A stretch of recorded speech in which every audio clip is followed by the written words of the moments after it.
ओम श्री गुरुभ्यो नमः। हरिः ओम। शुक्लांबरधरं विष्णुं शशिवर्णं चतुर्भुजं प्रसन्नवदनं ध्यायेत् सर्वविघ्नोपशान्तये। गुरुर्ब्रह्मा गुरुर्विष्णुर् गुरुर्देवो महेश्वरः गुरुर्साक्षात् परं ब्रह्म तस्मै श्री गुरवे नमः। गुरवे सर्वलोकानां विषजे भवरोगिणां निधये सर्वविद्यानां श्रीदक्षिणामूर्तये नमः। श्रुतिस्मृतिपुराणानाम् आलयं करुणालयं नमामि भगवत्पादशङ्करं लोकशङ्करम्। अपार करुणा सिंधुं ज्ञानदं शान्तरूपिणं श्रीचन्द्रशेखर गुरुं प्रणमामि मुदान्वहं। सद्गुरुचरणारविन्दाभ्यां नमः। श्रीगुरुभ्यो नमः। हरिः ओम।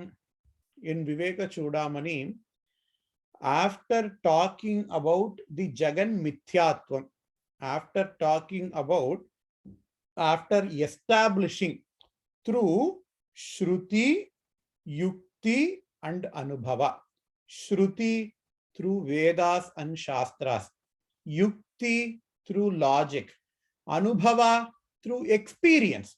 After establishing the Jagan Mithyatvam, the conditional existence of this entire universe through these three means, through Shruti, Yukti and Anubhava, the Acharya now is going on to say about the Brahman.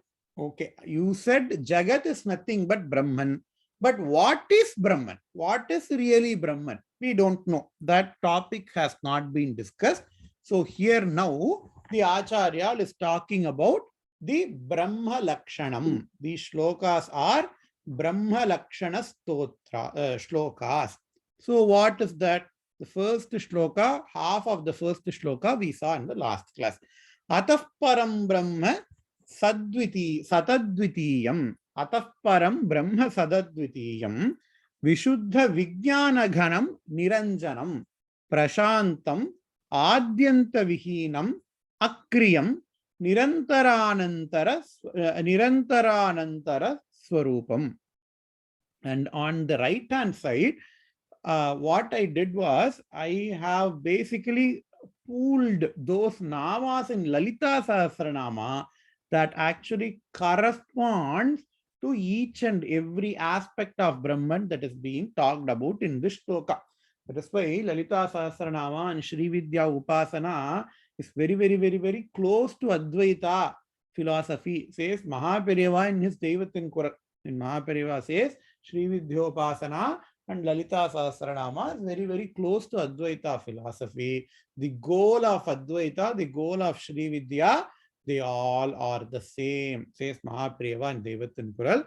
And because we are seeing meaning for Lalita Sahasranama in the other class, and because we have in the amongst ourselves we chant Lalita Sahasranama regularly as well, I thought by pointing out these namas we can enjoy chanting Lalita Sahasranama as well, and we can correlate how Vedanta and Sri Vidya Upasana go hand in hand.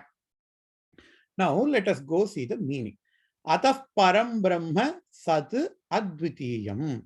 Param Brahma, no, the supreme Brahman, the unconditional Brahman is Sat.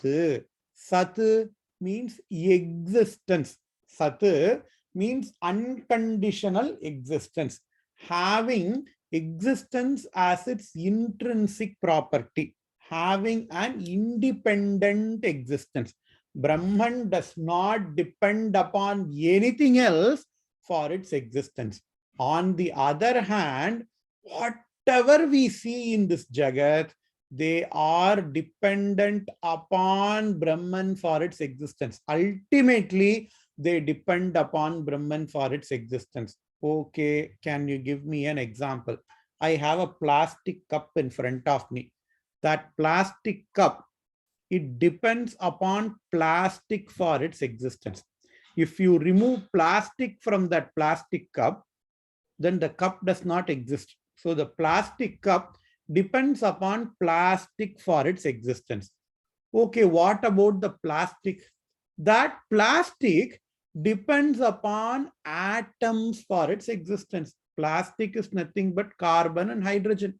So that plastic depends upon the carbon and the nitrogen atoms for its existence. If you remove carbon and nitrogen atoms from the plastic, then the plastic itself does not exist.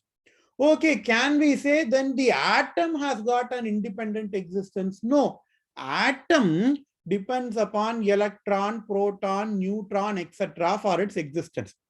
Even the atoms, they depend upon electrons, protons, neutrons.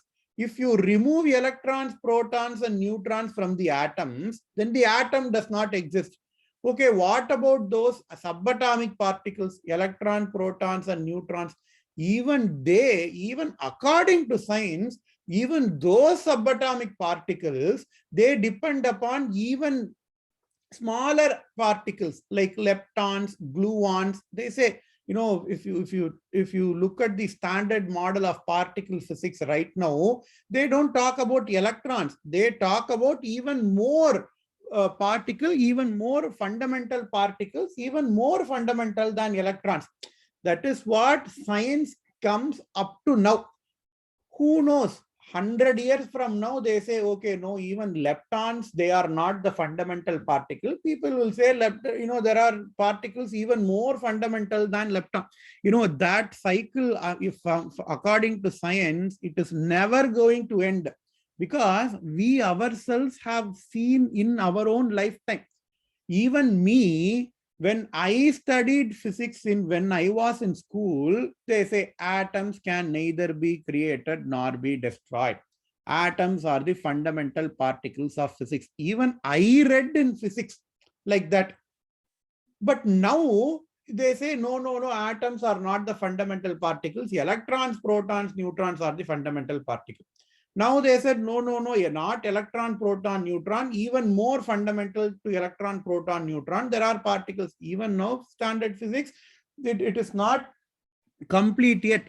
People are looking for one theory that unifies gravity, etc., etc., etc. So even according to science, we can see how all the particles, how whatever we see, they all have a dependent existence. They all have a conditional existence. But Shastra goes even one more level further. It says whatever particle that science describes, we accept according to Shastra, but Shastra will add one more condition to that.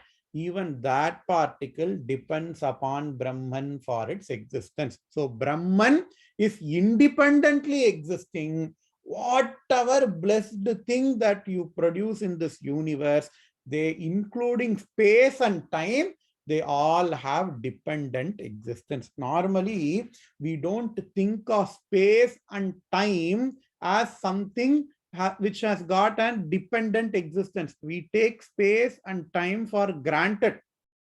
Until the advent of quantum physics, even Newtonian mechanics, they never thought about space and time. For them, space and time, it will never come into any of their equation. They take space and time for granted. Only with the advent of quantum mechanics, only with the advent of Big Bang theory, scientists now are speaking about the dependent existence of space and time. They say space is a created entity, time is a created entity. So even space and time, they all have dependent existence. They don't have an unconditional existence. They only have a conditional existence. But Brahma Vastu, it has an unconditional existence. Sat Advitiyam. What is meant by Advitiyam? Advitiyam means whenever you have two entities, there can never be two infinities. How can there be two infinity? The moment I say infinity, Anantam, it means it is unlimited. But the moment I introduce another entity into the picture, then the first entity will limit the second entity. the second entity will limit the first entity. That is why we have two different entities. If they are same, then there is no need for say, okay, this is A and this is B, right? So the moment you have a second entity, it means it is a limited entity. But Brahman by definition is unlimited. It is Anantam Satyam Jnanam Anantam Brahma, says Vedas. So Brahma Vastu is Advitiyam. It does not have any other entity on it. Brahman is free of, is devoid of duality. Nirdvaita, Dvaita Varjita. And then Vishuddha Vijnana Ghanam. Vijnana Ghanam, I said, intelligence. Intelligence, all of our intelligence, in the last class, I gave this as an example. When you have sunlight coming into your house, if you have some dust in your house, you will see the ray of light actually coming in. But the ray of light, it gets reflected only on the dust particle. In between the two dust particles, the ray of light will not be reflected. Light will not be reflected in between the two dust particles. But does that mean that the light is absent in between the two dust particles? No, light is always present. What is absent is a medium to reflect that light. In the same way, all of our intelligence are like that reflected light.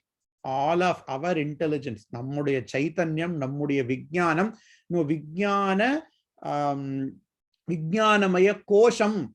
We have seen in detail what is vijnanamaya kosha. While discussing vijnanamaya kosha, we have seen something about abhasa chaitanyam அப்படின்லாம் பார்த்தோம். So whatever chaitanyam that we have, it is all abhasa chaitanyam. It is all reflected consciousness. But when I say reflected, next question is, if I am there, my wife is sitting near to me, what about the space in between me and my wife? Whether consciousness is present there or not? For that question, Shastra says consciousness is always present. What is absent is a medium to reflect the consciousness.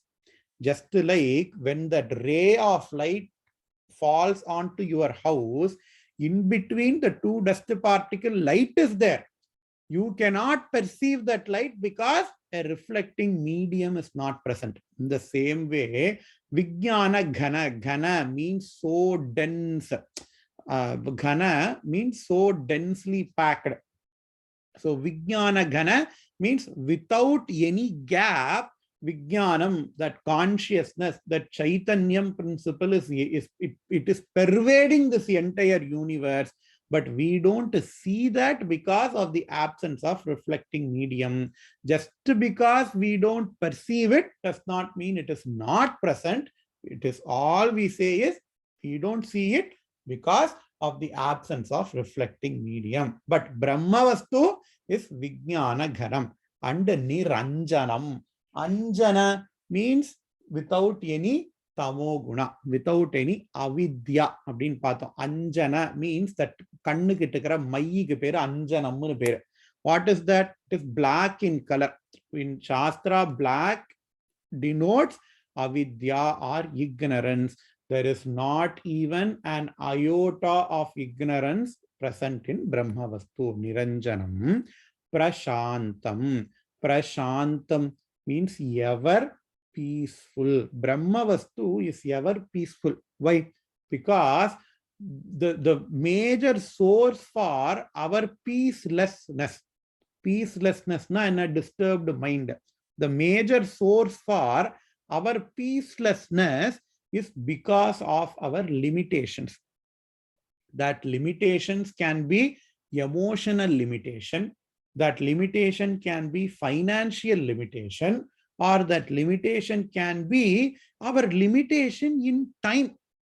If I'm emotionally happy, if I'm financially happy, I will be thinking about, oh, one day I have to leave all these things and die. All those things are a source for our peacelessness. But Brahmavastu, because it has an unconditional existence, because it has an unlimiting existence, Brahma Vastu is always Prashantam, Shantam, Amaidi, Prashantam, always Amaidi, always peaceful. We saw. We ended up to Prashantam in the last class. Now we have to see from Adyanta Vihinam, Adi Anta Vihinam. In the last class, I gave a little bit introduction for Adyanta Vihinam. Adi Anta Vihinam. Vihinam, absent of, absence, free from. Free from what? Adi, beginning. Anta means end. And I have asked a question. How can something which does not have a beginning and end exist? How can something which does not have, which neither has a beginning nor has an end exist? Because whatever we see now, whether they have an end or not, we don't know, but definitely they all had a beginning. Whatever we perceive in this Jagat itself, whether the Jagat has got an end, we don't know. Scientists say the Jagat has got an end, but we are never going to see that, we are never going to confirm. But the Jagat, it definitely has got a beginning.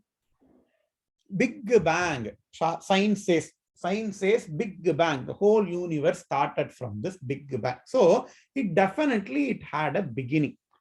But here, Brahman is defined as Brahma Lakshanam. The Lakshanam of Brahman is said to be Adyanta Vihinam. It does not have it either beginning or end. If Brahman does not have an end, we have no problem in accepting. But how can you say Brahman does not have a beginning? If something does not have a beginning, it means that they don't exist according to our mind. According to our understanding, if something does not have a beginning, it means it does not exist. But here, Brahman is Adyanta Vihinam. Does this mean Brahman does not exist? Does this meaning Shunyavada? No. So in order to understand this phrase, we have to understand something. We have to understand what is Adi, what is Antam, what is beginning, and what is an end thing. There can be two types of Adi and Antam. There can be two types of beginning and ending. What is that? When we say beginning and ending, we will say limitation. Because what is limitation? Limitation, if something is limited, means it has got a finite size. You know, my scale, my 15 centimeter scale, it has got an Adi. It has got a beginning. The scale has begun at some point, and the scale is ending. The scale does not reach beyond 15 centimeters. So the scale has got an Anta. The scale has got an end, right? So limited. So Adyantam means without any limitation. Adyanta Vihinam means no limitation. But we have to understand this even more properly. Limitations can be of two types. Any limitation, it can be of two types. One, there is a spatial limitation. Spatial limitation, limitation with respect to its size. That is called as spatial limitation. And two is temporal limitation. Limitation with respect to time is called as temporal limitation. So spatial limitation, temporal limitation. Spatial is desha. Desam means space. Temporal, time-wise, is kalam. So kalam means time. Adi and Antam, any beginning and any end is only with respect to these two things. What? With respect to desha or space, with respect to kala or time. The apartment that I live in, the apartment that I live in, it has got a spatial limitation. The apartment begins at a certain point. The house that we live in, it begins at a certain point. and the house ends at a certain point. 1,500 square feet, 5,000 square feet.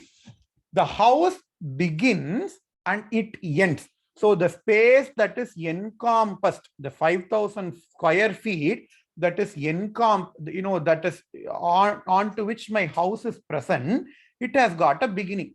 It begins maybe at the end of the road. My house begins at the end of the roadway, and my house ends where the other person's house starts.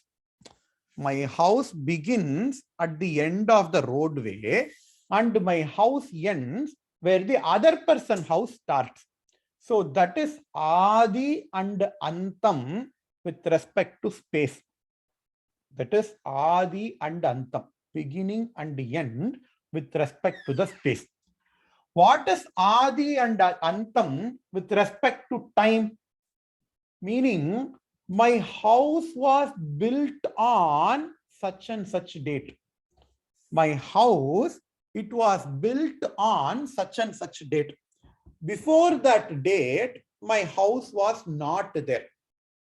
And after 100 years, my house is not going to be there. I am going to demolish it. I am going to remodel it. I am going to buy the next few houses. Instead of 5,000 square feet, I am going to build a 10,000 square feet house. I am going to attach other houses, and I am going to destroy my house, and I am going to build another bigger house. So my house, it had a beginning with respect to time, and it is going to end. It has got an ending with respect to time as well. So the house, it had an Adi and Antam. The house has a beginning and end with respect to the space, and my house has beginning and end with respect to time. So Adi Antam, na, we have to understand beginning and end with respect to space and with respect to time. Now let us see Brahman. If Brahman has got a beginning with respect to space, Brahman begins at this space, Brahman ends at this space. If somebody tells that, then that means there exists a space which is devoid of Brahman. If I say my house begins at this space and my house ends at such and such space, that means there exists some space onto which my house is not present. There exists some space which is not occupied by my house. For my house, it is okay. But when we say Brahman is Anantam, then Brahman can never be limited spatially. Because if we say, okay, on the whole space, Brahman only starts in this galaxy. Brahman is going to end on the other galaxy. So what about the space that is beyond these two galaxies? Brahman exists only between these two galaxies. Before this galaxy, Brahman doesn't exist. After the galaxy, Brahman doesn't exist. If we say, then there exists a space which is devoid of Brahman. Shastra does not accept that. Shastra says the entire space, Brahman is there. So Brahman does not have Adi and Antam spatially. Then what about time-wise? What about temporally? I have a beginning. I was born on such and such date. I also will have an end. We don't like to think about that, but it is true. Jatasya hi dhruvo mrityuhu dhruvam janma mritasya cha. Whatever that has got a beginning, it definitely has got an end, says Krishna in Bhagavad Gita. So I have a beginning. I am going to have an end. Does this apply for Brahman as well? Brahman has got a beginning and Brahman is going to end. Brahman was born on 10 million years ago, and Brahman will last only for 20 million years from now. So only for 30 million years, Brahman was there. Brahman is there. Abdinu sonnona, what about the time before 10 million years ago? And what about the time after 20 million years from now? Brahman will be absent. So Brahman has got a conditional existence. If something has got a conditional existence, that can never be Brahman, according to Shastra. So Brahman does not have a spatial, Brahman cannot have. Now we are not talking about Brahman does not have. Remember, we are talking about why cannot Brahman have Adi and Antam. Why cannot Brahman have spatial and temporal limitations? So if we accept Adi and Antam for Brahman, these are the logical pitfalls that we fall into.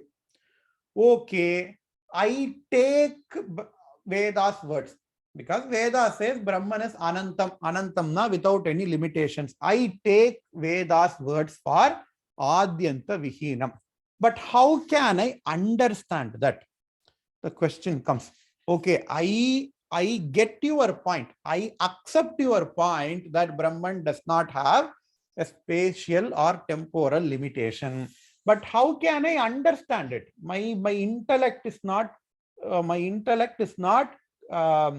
convinced how to understand it. The best way to understand is to think like this. Whatever we think of limitations, spatial and temporal, they all depend upon space and time. When I say spatial limitation, then space has to be there in order for spatial limitation. The concept of time has to be there in order for temporal limitations. But Shastra says both time itself and space itself came from Brahman. We can only attribute limitations spatially and temporally to something which is in the coordinates of space and time. You can only attribute spatial limitations or temporal limitations to things which are present in the space, which should be present inside the space, which should be present inside the time coordinate. But Shastra says both space and time itself came from Brahman. If Brahman is something which is over, which is beyond space and time, which encompasses space and time, then Brahman cannot have spatial limitations or temporal limitations. Okay, how can I understand? This is the concept. Even scientists are very close to understanding this concept. If you ask any astrophysicist, when did Big Bang happen? Everybody accepts, all the scientists without any exception, they accept Big Bang happened. But if you ask them, when did Big Bang happen and where did Big Bang happen, they will say both these questions are irrelevant.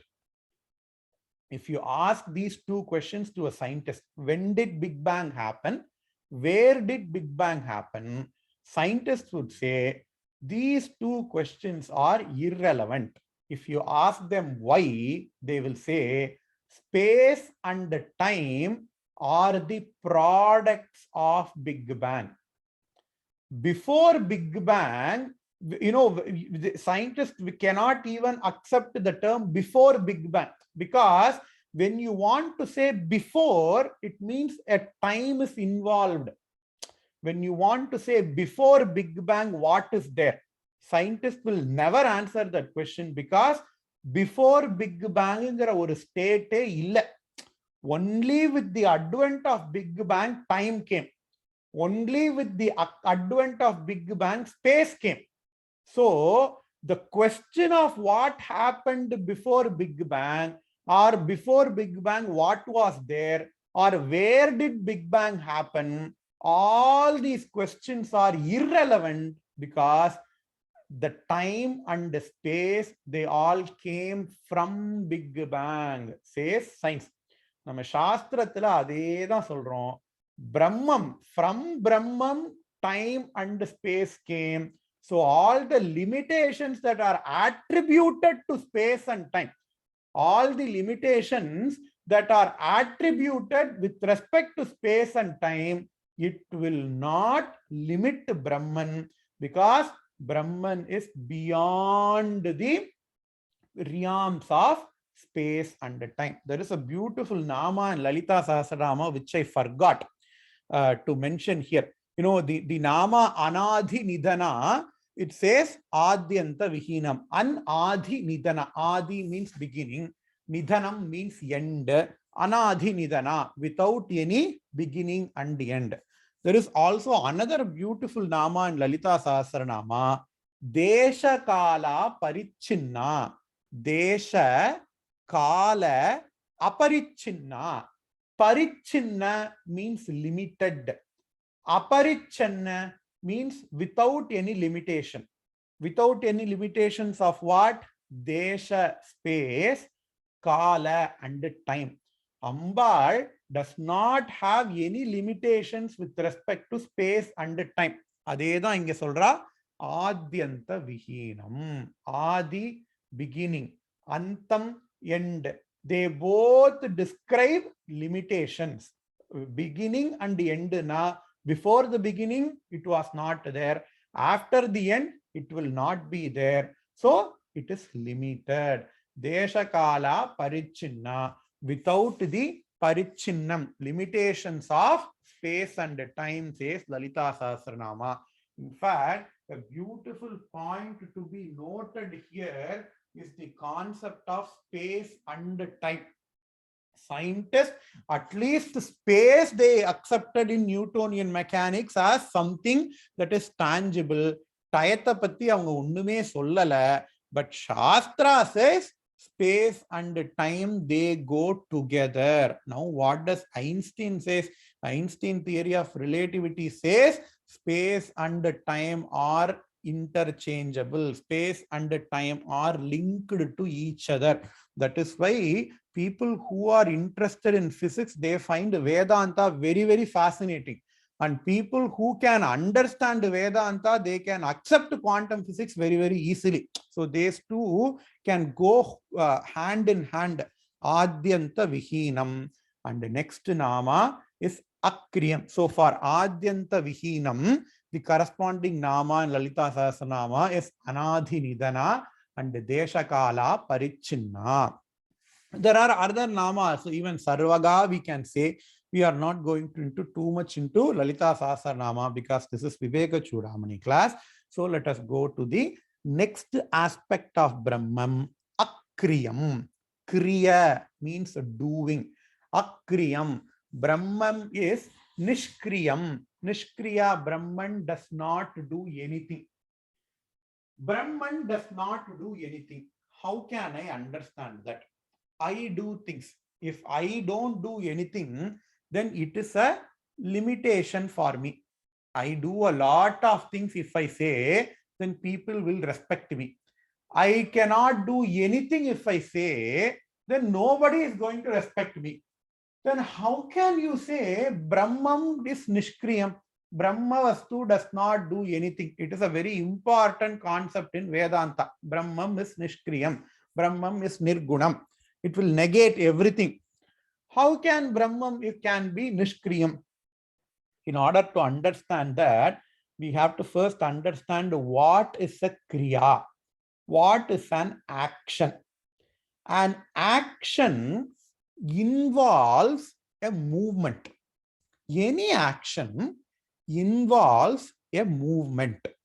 What is a movement? I have to take water from the pipe and drink. Drinking water is an action. I have to move water through space. From the pipe or from the mug, the water has to go into my mouth. So any action, for any action to happen, action requires a space. Action requires time. But Brahmavastu is beyond space and time. Brahmavastu is beyond space and time. How can Brahmavastu do any action? Because for Brahmavastu, for Brahman, space and time are irrelevant. Action can only be possible if there is space and time. If there is no space and time, then action can never be possible. Okay, somebody can ask, what about thinking?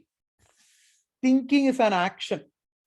Chintana pandrathu, it is an action, but it does not require any movement. You can ask. But according to Shastra, even for thinking, you need a movement of thoughts. What is thinking? It is a movement of thoughts. It does not require physical space and physical time, but it requires mental space. If you want to think, you need to have a mental space. Shastram solradhu. So even for thinking, you need to have space and time. But because for Brahmavastu, it is beyond space and time, Brahman is Akriyam. There is a beautiful shloka in Saundarya Lahari. First shloka. Shiva Shaktya Yuktaha Yadi Bhavati Shaktah Prabhavitum Nache Devam Devaha Nakhalu Kushala Spanditumapi Atastvam Aradhyam Harihara Virinchadibhirapi Pranantum Stotum Va Kathamakrita Punya Prabhavati. We all have chanted this shloka. We all have understood, or we all have listened to the meaning for this shloka. What is the meaning for this shloka?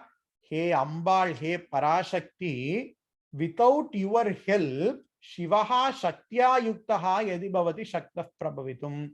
Without your help, Nachedevam Devaha Nakhalu Kushala Spanditumapi. Without your help, Parameshwara cannot even move a blade of grass.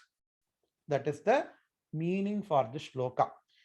Idhukku namma Ambal Parama meaning paakarache, we will say Ambal is the Shakti for Parameshwara. In the absence of Shakti, in the absence of energy, Parameshwara cannot move a blade of grass. Fan and electricity. Fan is Parameshwara. Electricity is Ambal. Only when electricity is present, fan can run. If electricity is not there, power cut na, fan cannot operate. This is the normal meaning which we all understood. But there is a Vedantic meaning for this shloka. First shlokathile Acharyal Vedantata kondu vekkira. That is the beauty of Adi Shankaracharya. Whatever shloka he writes, he will always sprinkle Vedantic concepts in those shlokas. எப்படி நம்ம கார்த்தால பொங்கல் சாப்பிடுறச்சே அதுல முந்திரி பருப்பு திராட்சை எல்லாம் போடுறோமோ அந்த மாதிரி வேதாந்தத்தை அப்படியே ஸ்பிரிங்கிள் பண்ணி விட்டுருவார் சங்கராச்சாரியம். What is the real meaning of this shloka? Parameshwara is the Brahmavastu. Parameshwara is Brahmavastu. Ambal is Maya. Ambal is Maya. Parameshwara is Brahmavastu. Only because Maya is present, Parameshwara, that Brahmavastu can move a blade of grass. What are the things that are required to move the blade of grass? If I want to take a grass from one place and put it into another place, that is called as moving a blade of grass.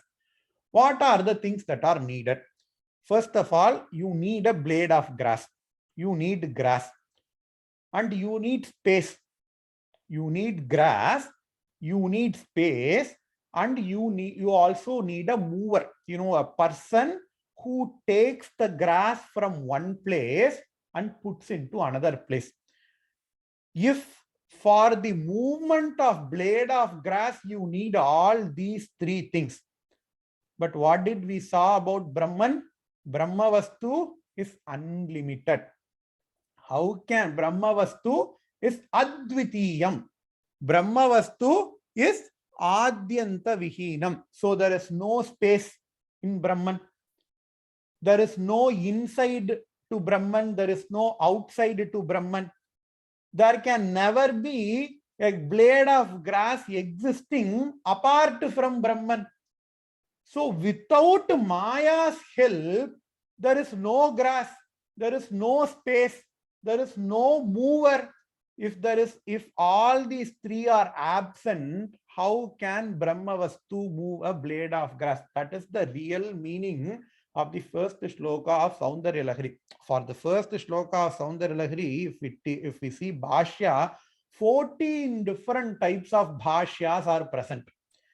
Vedanta, Nyaya, Mimamsa, Sankhya, Yoga, all the darshanams people have written, Bhashyam for the first shloka of Saundarya Lahari with all these philosophies. So this is the meaning, this is the commentary the Acharya gives for the first shloka of Saundarya Lahari according to Vedanta Shastra. Remember, Nishkriya is not a problem. Whenever we say Nishkriya, it is only problem for humans like us because we are different. There is another thing, whatever thing we can take from one place and put it in the other place. But Brahma Vastu is Advitiyam. There is not even a blade of grass. There is not even a space apart from Brahman. If there is no space, if there is no blade of grass, how can Brahman can move that blade of grass from one place to another? When we talk about all these things, we only talk about the Shuddha Brahman. We are not talking about the Maya Mishrita Brahman. That we will speak later. What is Maya?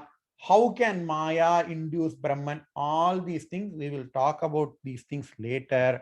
But now understand that Prashantam Adyanta Vihinam Akriyam. Akriyam means Nishkriya, without any action. Brahma Vastu is actionless.